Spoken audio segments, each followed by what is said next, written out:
17章的第15节到18节，请弟兄姊妹一起来。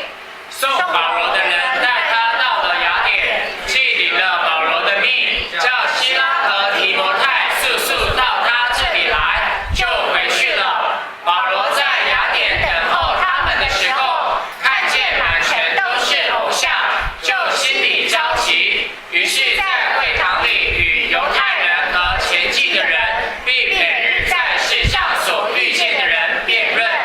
还有以比古罗和斯多亚两门的学士与他争论，有的说这胡言乱语的要说什么，有的说他似乎是传讲外邦鬼神的。这话是因保罗传讲耶稣与复活的道。好，再一次从15节，再一次用齐正方式一起来。送保罗的人带他到了雅典，既领了保罗的命，叫希拉和提摩太速速到他这里来，就回去了。保罗在雅典等候他们的时候，看见满城都是偶像，就心里着急，于是在会堂里与犹太人和前进的人，并每日在世上所遇见的人辩论。还有以比古罗和斯多亚两门的学士与他争论，有的说这胡言乱语的要说什么，有的说他似乎是传说外邦鬼神的。这话是因保罗传讲耶稣与复活的道。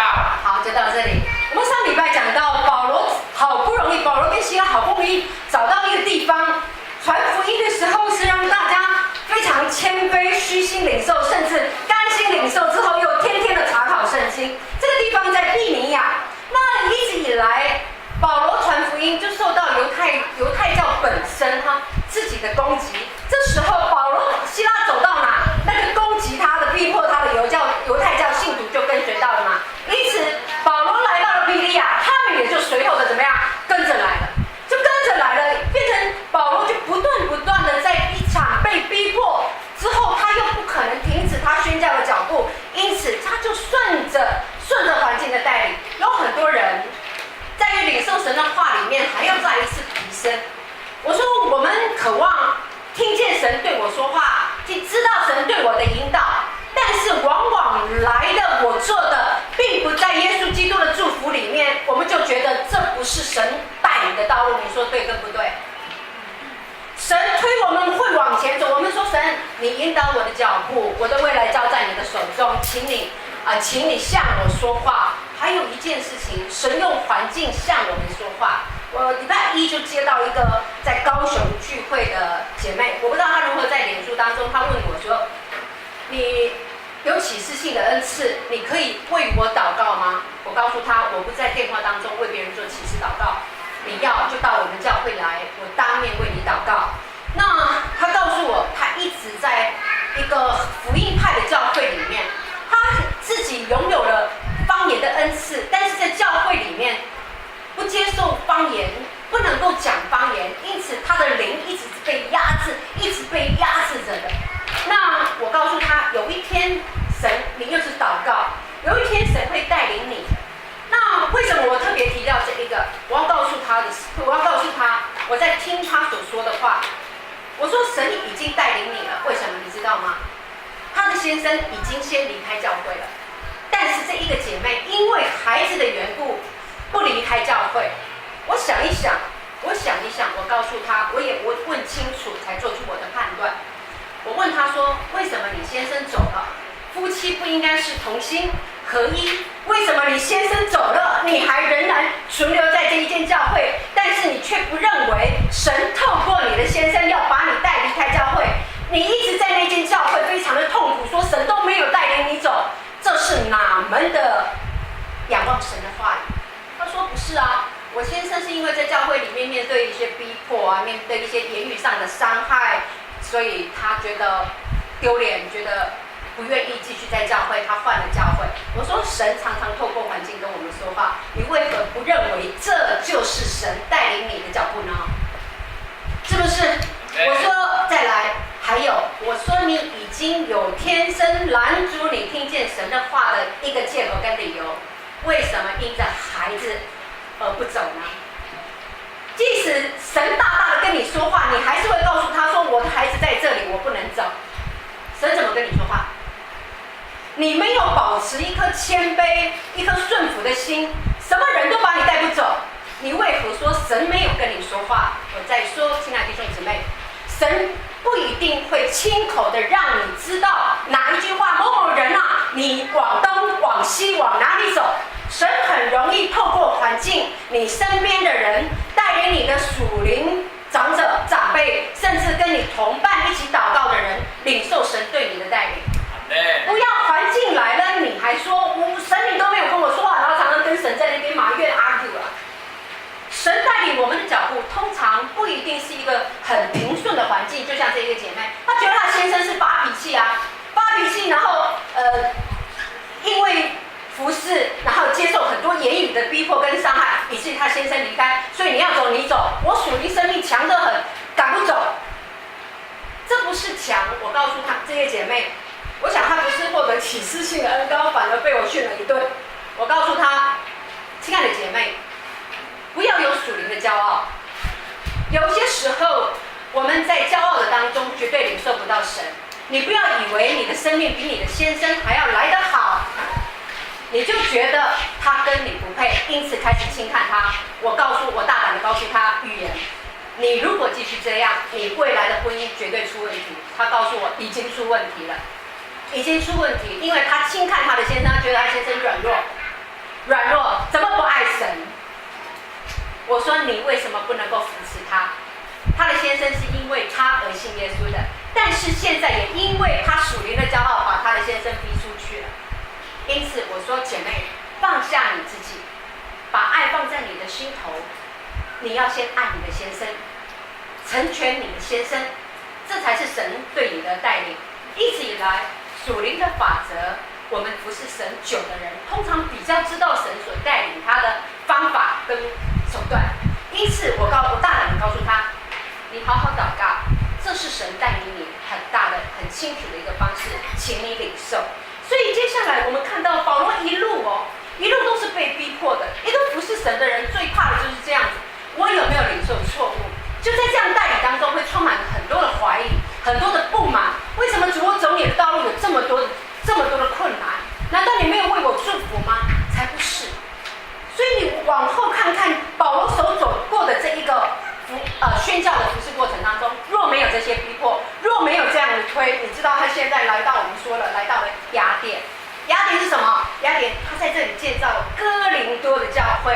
有没有看过哥林多前后书啊？有，对不对？就是在雅典。那这个保罗跟希拉一路却是被逼迫的来到这里。那透过这个犹太教人的逼迫，一直把保罗送到这里来。15节他说，送保罗的人带他到了雅典，既领了保罗的命，叫希拉和提摩太速速的到他这里来，就回去了。当这一些弟兄姊妹看见犹太教的人逼迫他，他就先带着保罗先走，提摩太跟希拉还留在原处，还继续在传福音。那保罗先被带到雅典去。这里你发现一件事情哦，为什么保罗到了雅典，他就请这个把他带到这里来的弟兄回去传达一件事情，非常重要的一件事情。他说什么？他自己先到雅典，他孤身寡人来到了雅典，他赶紧叫这个送他来的弟兄，你赶快回去旧的地方，帮我叫希拉跟提摩太来到这里。为什么？保罗到底在雅典看见了什么？这么渴望，难道他一直以来不是自己可以传福音的吗？这一定有问题，对不对？保罗在被带到雅典，孤身寡人被带到雅典的时候，他到底在雅典看到了什么？这么渴望，希拉、提摩太，你们快来帮助我，快来与我同工。现在我们稍微来看一下雅典，你们听我说一下哈。雅典它的一个背景哈，雅典它是希腊的首都，有没有去希腊玩过？新敏上次去哪里玩？意大利吗？新敏小姐，哦，新敏小姐上次去哪里玩？意大利？不是，捷克比希腊旁边呢。雅典就在希腊，它是希腊的首都哈。我不知道你听到希腊，现在人很喜欢旅游，你对于希腊有什么样的一个感觉，甚至一个存在你心里面的一个印象啊？你觉得希腊如何？充满着什么？充满着雕像哈，还有什么？蓝蓝白白。什么蓝蓝白白？他说的是希腊转角啊哈，我听希腊转角讲会崩啊，真的是蓝蓝白白了哈，就是有很多的古堡，然后白色的蓝色白色当底的这样。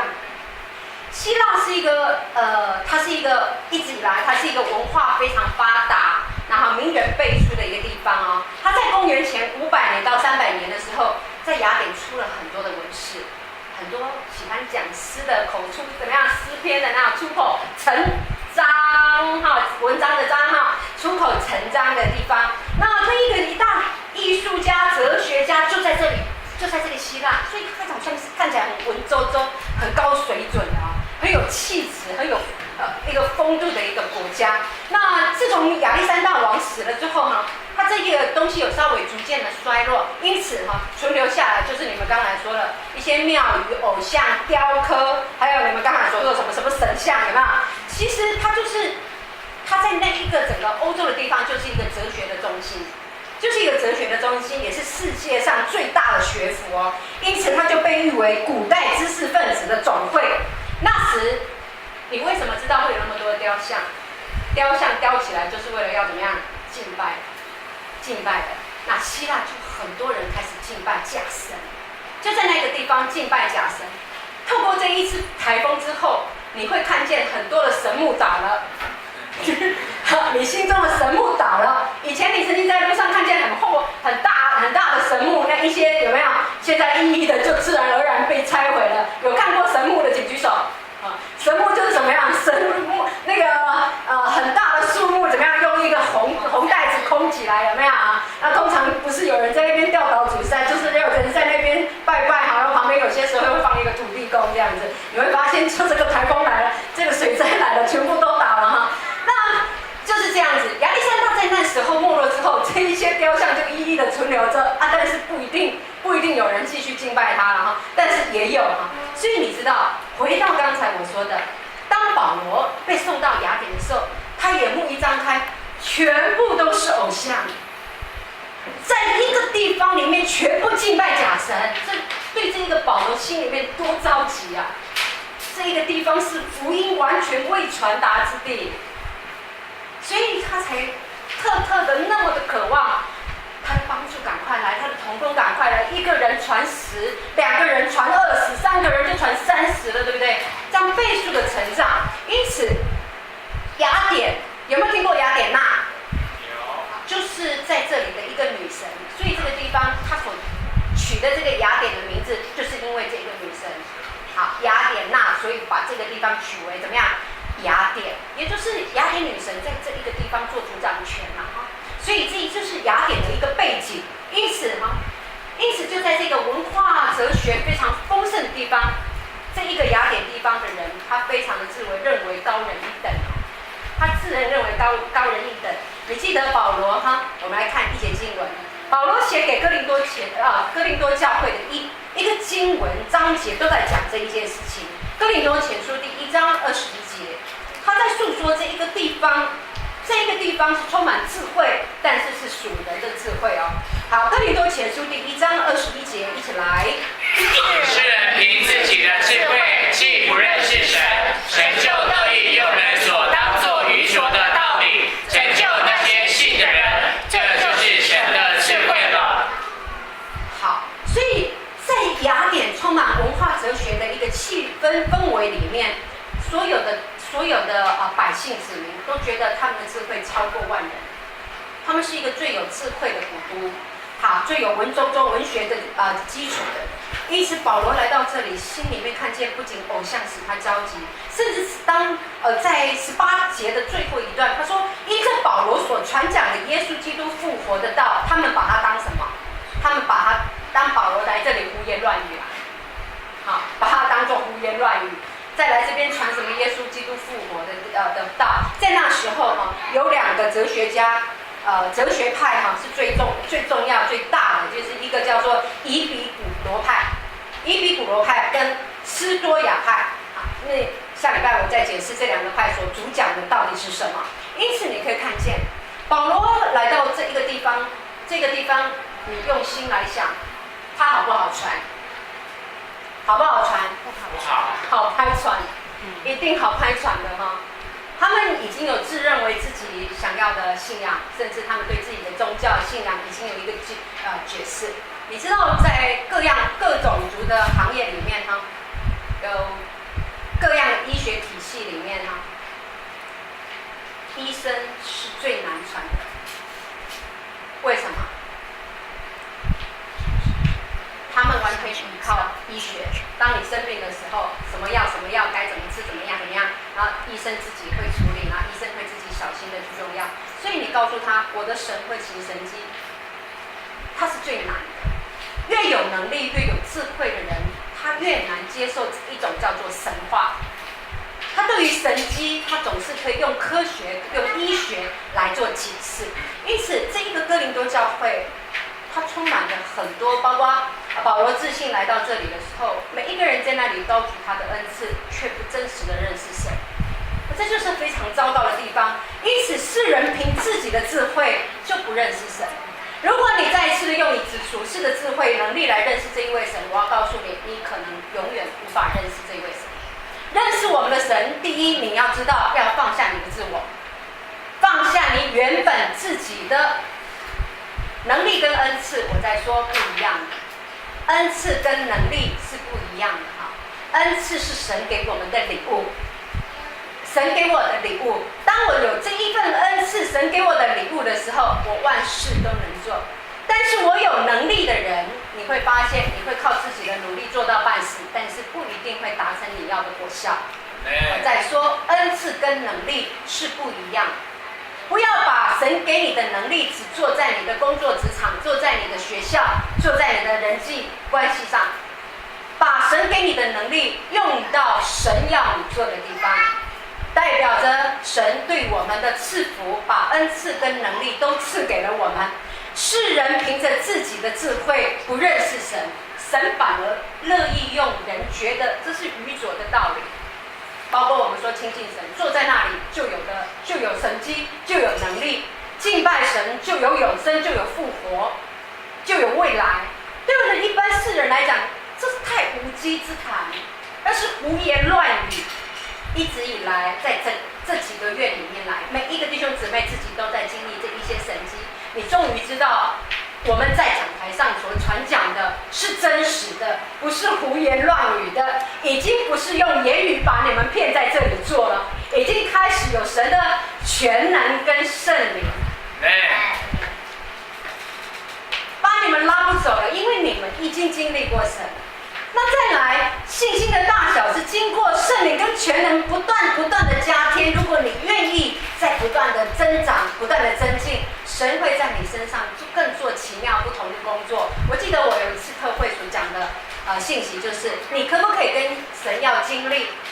可以的，对不对？就是彼得在海面上，他可以跟神要经历。如果你想渴望建立一个大的信心，你可以不时的跟神说：“我的信心微小，求你帮助我。”帮助我不断的建立我的信心，让我的信心不断的发大，怎么样？神照着你的信心喜悦你，神照着你的心喜悦你，所以求经历这件事情是蒙神所喜悦的。当彼得告诉耶稣说：“让我也跟你一样在海面上行走。”耶稣没有说你不可以这样哦，耶稣没有责备他说只有我能走，你不能走哦。耶稣反而告诉他：“你走向我。”对不对？你走了，你就在海面上走。你如果愿意经历神迹，你如果愿意建立大信心，请你跟神要经历。信心就是在经历当中所建立的。因此，如果我请问所有弟兄姊妹，如果你遇到一个学历比你高的人，你就有一点拦阻了，你就不太敢跟他说神的话，不太敢跟他分享真理。他的学历很高，比如说他就是一个硕士、双博士，怎么样，什么的。你认为，当你遇到这样子的人的时候，在你传福音的事上，你就会有一些停止你的脚步。如果你有这样的现象，请举手。没有举手是因为从来没传过。容易因为这一个人外在的比如说他是一个大老板啊，他是各样能力很强啊，然后很多，甚至他的学历、他的功课都比我们好。学生的请举手，他也代表你很台大，台湾长大。请问你会跟成绩比你好的同学传福音吗？我都第一名。你都第一名，说好第一名。伟伦，你敢跟成绩好一点的人跟他说耶稣吗？不敢哦，对吗？有拦阻吗？有时候你敢跟你老板说耶稣吗？我就敢呢。哦，碧莲姐敢的，碧莲姐拍拍手。我们先敢，先不要说有没有信啊，敢不敢就是一回事了哈。你会遇到硕士，跟他讲耶稣好不好？你会遇到博士，你跟他讲耶稣好不好？好。我要告诉你，不要先把自己打败了。神的神学，我们在说圣经是用什么所写？圣经是用什么所写？透过圣灵，透过人所写出来的。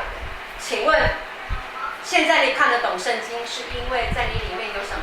圣灵。那请问大学生、硕士、博士有这个东西吗？没有。所以他们怎么看都看不懂。他们怎么看就是有一个拦阻在。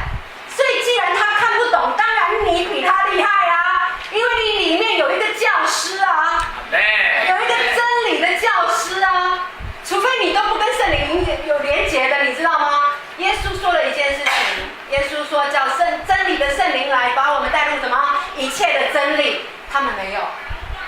耶稣为我们祈求就是真理的圣灵把我们众人怎么样带入一切的真理，也就是真理。如果我没有被开启，在我的身上，在我的心里面没有圣灵来开启，你是看不懂圣经的。所以千万不要先被自己打败，不要因为他的学历、他的成就比你好，你就被打败了。另外，路加福音当耶稣死而复活的时候，他为他的门徒开什么？开读圣经的心窍。如果你看不懂圣经，你来找我祷告。如果你有圣灵，你就自己祷告，因为圣灵就会为我们开启心窍。如果你今天精神没有很好，如果你一直看不懂圣经，请你在看圣经之前，先为自己祷告，先为自己祷告，求圣灵来开你的心窍，使你懂得怎么样圣经里面所有的意义跟价值。因此，我要告诉你，不要有传福音的障碍。若没有圣灵的教导，没有一个人看得懂的，没有一个人看得懂的，除非圣灵真的来教导你、带领你，包括在默想的时候，都是神跟我们说话的时候。因此，就在这一群自己觉得自己智慧很充足，然后看不起保罗，看不起外来所传的这一些愚昧的福音，因此他们把它当作胡言乱语。因此，为什么你终于知道为什么保罗在这一地看见的就是心里面这么的焦急，看见这么多偶像，然后又听不进去，然后又无法传，他心里面真的非常的焦急。但是你看到17节，大家一起来。于是在会堂里与犹太人和前进的人，并每日在世上所遇见的人辩论。还好保罗不是我们。他看见这一些人这么的顽固，这么的充满着他们认为的智慧，他没有放手而不传，他不因为不好传而不传，他反而就怎么样？于是就在会堂里跟犹太人和前进的人，并每日在世上所遇见的人都怎么样？辩论，也就是他不断的在真理当中跟他们有一个很棒的互动哦。在这个世上代表怎么样？其实在希腊有一个公共场所哈，那个是这个集市，集市的意思要不要代表市场的意思？不是世上的那种市，它是一个市场的事。他们会在这一个市场里面做哲学的发表，甚至做艺术的一些发表会。因此，保罗就每天来到这一个市场的发表会，跟他们争辩，甚至辩论。我想有些时候，当你身边的人，当你觉得你在传福音的时候，包括你的老板，包括你的同学，在真理上有一些跟你不太一样的时候，你都是跟他怎么说的？一，真的面红耳赤；二，有耐心的讲解；第三，不言不语，不爱吵语。你是哪一种？你是三哦。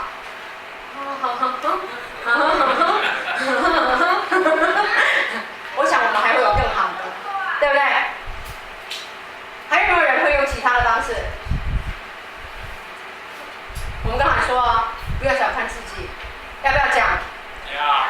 保罗每日在那里面对面跟他们辩论，然后呢，辩论完之后，虽然他不接受，不要觉得没面子。你要知道，你所做的每一件事情是做在神身上，而不是做在人身上。开始为他拼命祷告，为他拼命祷告，你知道吗？为他拼命祷告，让他可以怎么样？让他怎么样？让神去触摸他。我在这周间看到一篇信息是非常好的，那是乔伊斯麦尔说的。他讲到饶恕，你有没有觉得饶恕很困难？特别是针对你有一个很深的一个过程，伤害你的饶恕，包括夫妻之间、离异之间什么饶恕的问题很困难。那耶稣又告诉我们，不饶恕就不能怎么样？不饶恕人的，他也不饶恕我。但是就真的做不来嘛？这个真的做不来，我很诚实，对不对？饶恕不容易啊，不容易。骗钱较重要，骗钱较重要。急。好，有些人骗钱较重要，有些人骗钱较重要，啊，你骗啥较重要？急骗哪？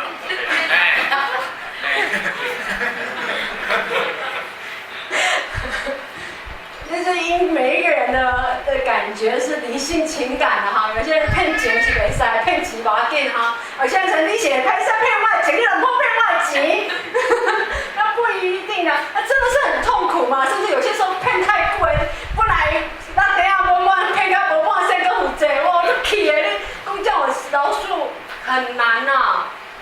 我真的实在说，每一天都在做饶恕的功课，有些人也跟自己的父母打结。有没有从小被打到大的那一些还在结上呢？对不对？对。对啊，然后从小被莫名其妙被打，被情绪化的，被怎样，一直都在那个结上啊！每一天都嘛在饶恕祷告，每一天嘛都跪了去，那每一天都是被逼的，因为我不饶恕他，神就不祝福我，所以就在口头上饶恕他，主啊，我饶恕那一切伤害我的人，都在我的口头上饶恕，因此真的很难过去，你知道吗？耶稣还告诉我们要为那一些人祝福，哇！就像都没我那多饶恕我的祝福，对，我领受到一个他的说法实在是太棒了。你想知道怎么样做饶恕吗？你想知道我为什么可以饶恕吗？想知道吗？想哦，代表你们有不饶恕的人哦。好，他说，祝福不代表神把他的罪恶对你的伤害洗掉了，为他祝福乃是让这一个人能够领受他伤害别人的时候那一种痛苦的经历。哦，你终于知道我为什么有这么伟大饶恕的心灵。不是这样，因为神是要我们生命的成长，不是看我们所经历的一些事情。当我愿意为这一个人祝福的时候，我是希望他被主得着的，是希望这一个人生命可以成熟的。因此他加诸在我身上的这一些伤害我的事，神要让他自己也经历过这些经历，而知道他以前犯过什么样的错。你懂我意思了吗？知道了吗？当我为这一个人祝福的时候，神会兴起一些环境，让他也领受这样子的痛苦。对，所以因此我在这一件事情上是神兴起这个环境，让我经历这一个痛苦的。我感谢神，如果我已经得到了这一个学习，因此我就释放这一个人也去学习这一件事情。阿们。所以饶恕就这样简单的滚过来了，滚到我身上，我阿们，我学好了，我滚到你身上，让你也学。因此不要带着埋怨，然后不经历这一些人对你的伤害，我要告诉你，神不以恶为善，他做在你身上所有伤害你的事，神看见的，神会处理的，也会让他去做这样子的成长跟经历的。所以为他祝福，是让他得着这样子的一个学习，而不是说就对你欺负你，然后你被打死就算了，也要饶恕他，不是，是让他也知道。因此你可以看见，当犹大出卖耶稣的时候，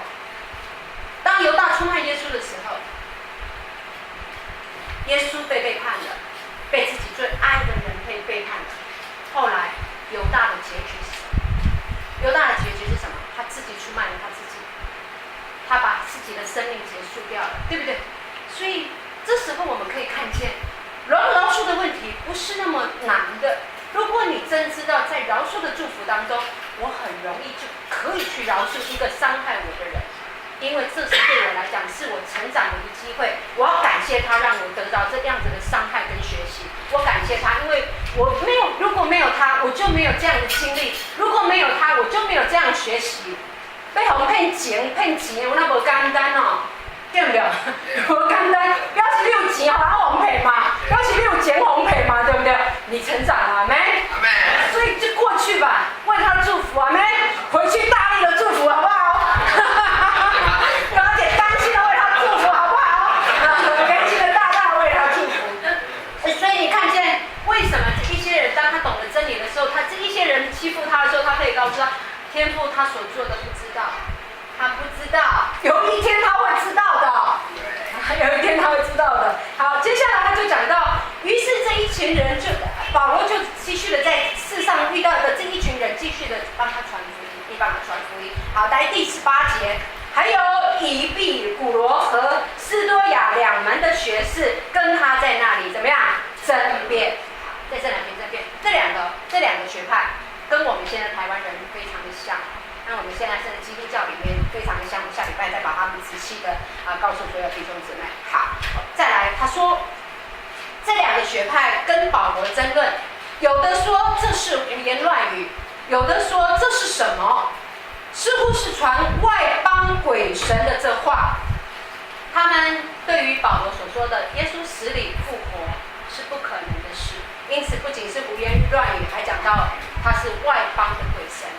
好，我今天特别讲到，打开你的周报，第4节，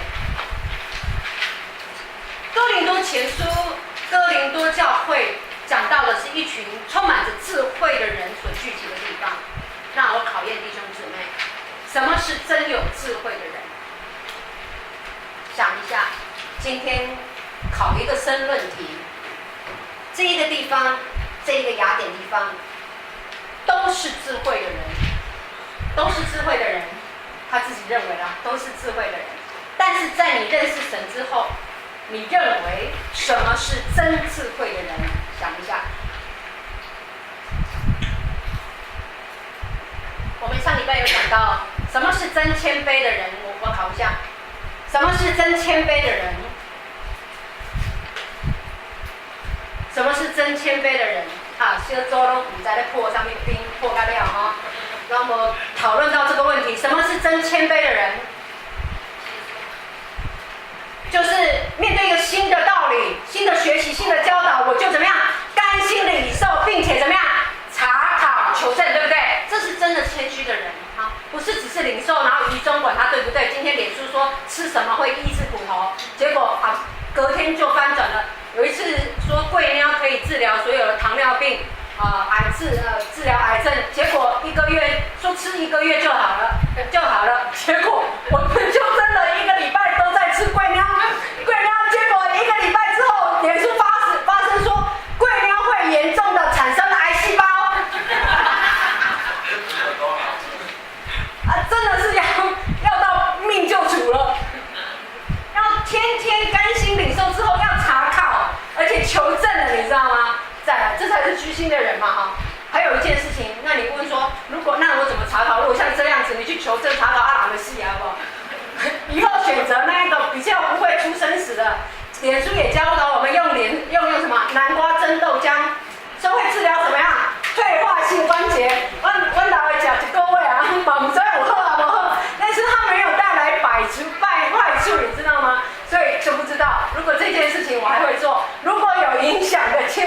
随便听哈。所以什么有些营养品啊，那天不是抓到一些营养食品那种粉的那个也都是说对身体好，结果也都没有哈。所以不要愚昧，先查考，然后如果真的不影响到身体了，我们才尝试哈。好，今天考到什么是真智慧？跟我一样。你该查就可以。真智慧是怎样？真智慧，什么是真智慧？让你觉得有没有一句话可以结束它？真智慧。哦，北外，在箴言里面是最有智慧的书，对不对？箴言里面他说，敬畏耶和华是智慧的开端。我说过，圣经充满了所有我们行为的准则，是神创造人的时候，把人该走的轨道、该遵循的法则都写在身上，写在圣经上。那当我认识神的时候，就开始敬畏神了嘛，哈，敬畏神才是怎么样智慧的开端。好，那一个真智慧的人，他所追求的是什么？一个真智慧的人，他在世上所追求的是什么？简单来说，我们把世上的事跟属灵的事分开两个来看，你就可以知道什么是真智慧。在世上的人，你看见他们所追求的一切所有，是不是有一天都会结束的？什么东西可以存留到以后？你告诉我。什么东西你可以存留到以后？可以告诉我。有人说房子可以好几十年，我要告诉你，地震一来也没有几十年，也是化为乌有。你只要跟我说，在世上所追求的事情可以带到永恒去的，麻烦你介绍给我知道，我一定去追求，因为它是真智慧。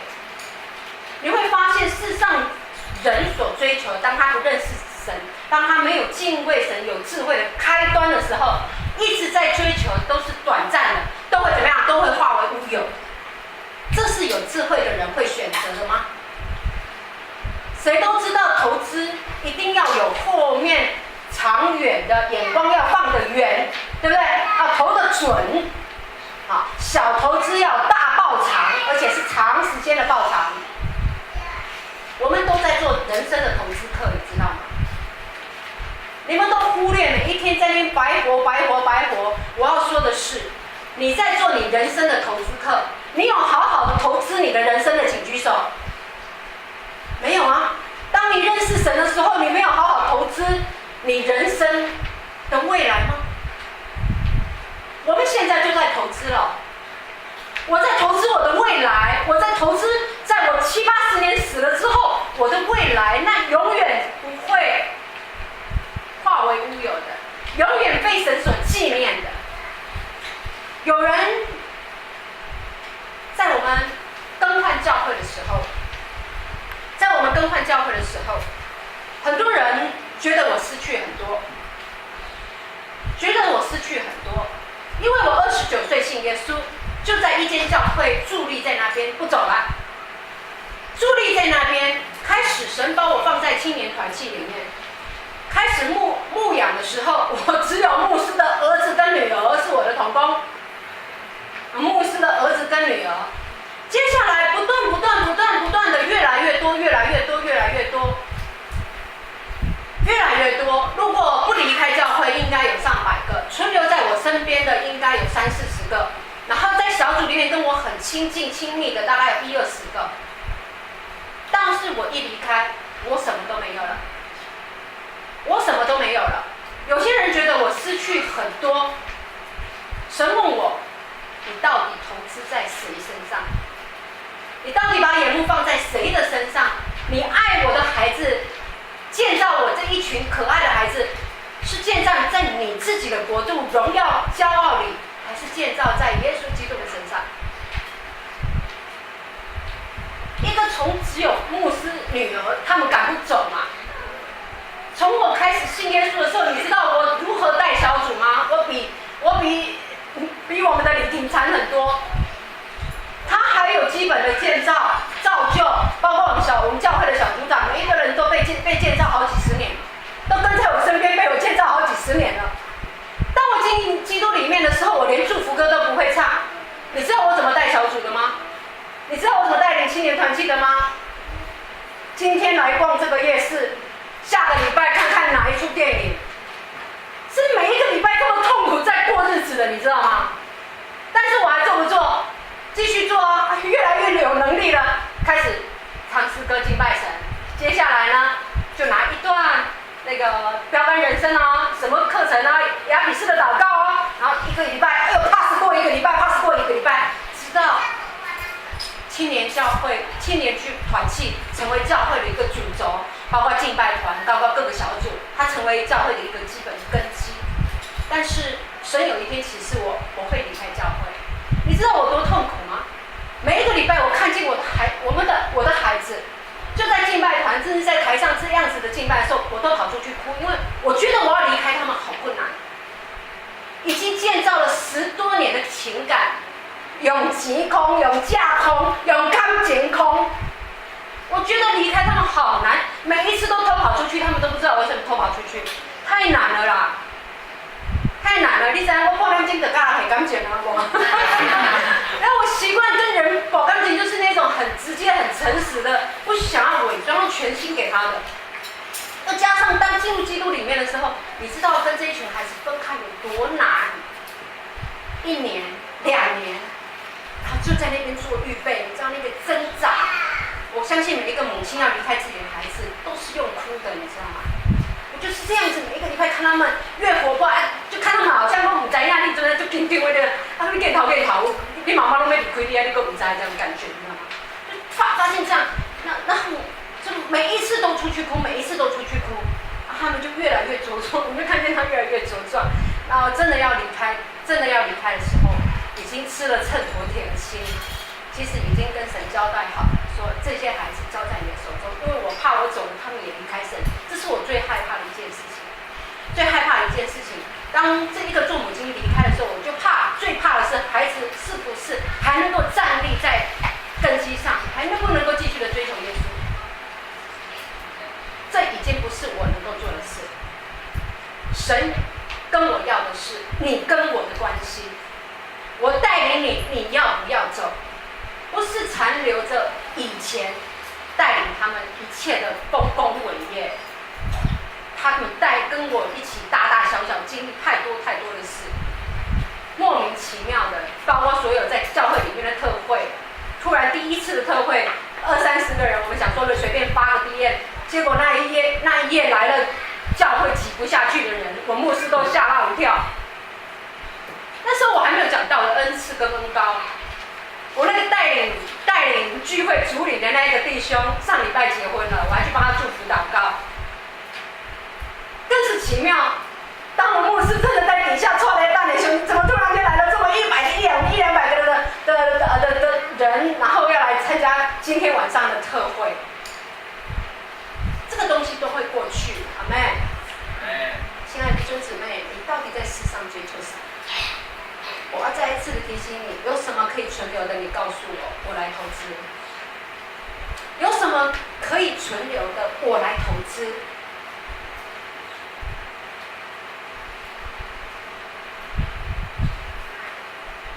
你要不要跟我投资在同一件事情上？你要不要选择跟我投资在同一件事情上？跟我投资的人，跟我曾经博过缴的人就知吗？我是阮赢靠有算哈，输的我绝对无要算的哈，1块嘛无啥要算有无？会用1块变看卖啊，10块起你都无爱啊哈。跟我投资的人，其实是在最恩典当中的。如果听我说赌这一个，你失去那一块，我还会补给你的那一种人哈，你知道，我会来帮你承担一切你所失去的那一种人。我的投资是什么？如果你也愿意跟我一起投资，我的投资有2方面，我看了2方面，对神跟对人的。我的投资不仅只是对神的哦，我还有对人的哦。第一，我们说对神的有哪些？包括值得神纪念你的，包括我们说在服侍、在顺服、在各样的奉献，在愿意舍弃你自己，全心的为神摆上一切所有，甚至被逼迫、被伤害、被攻击，这是我对神的奉献，这是我对神的投资。而且耶稣说，为义受逼迫的人有福了，因为天国是他们的。我做这一方面的投资，你要不要跟上来？跟得上来。再来，对人的投资是什么？对人的投资是什么？什么东西可以留着？好行为、好品格、好榜样，还有你敬虔的心。这就是我投资在人身上跟神身上这个最好的投资。你觉得我没有敬畏神？你觉得我有没有真智慧？你呢？要不要一起来投资？人死后留给这一群弟兄姊妹有什么样的想法？是值得人家纪念的呢，还是吐口水的呢？对不对？你的好品格，你的好行为，你那个爱神、为神所做的心，这就是你对人的投资哦。好，对神的就默默的放在心里。你在做，神在看，不要不甘愿，也不要埋怨神，因为神定义怎么样压伤他的耶稣。神定义压伤他，使他得着怎么样？神成就的美意。神压伤我，神压伤他的仆人，神对每一个仆人都是压伤的。没有任何器皿，仆人是欢欢喜喜、快快乐乐过日子。压伤之后，看见所成就的事，心满意足，因为我知道有神纪念我。阿们。我们一起低头来祷告。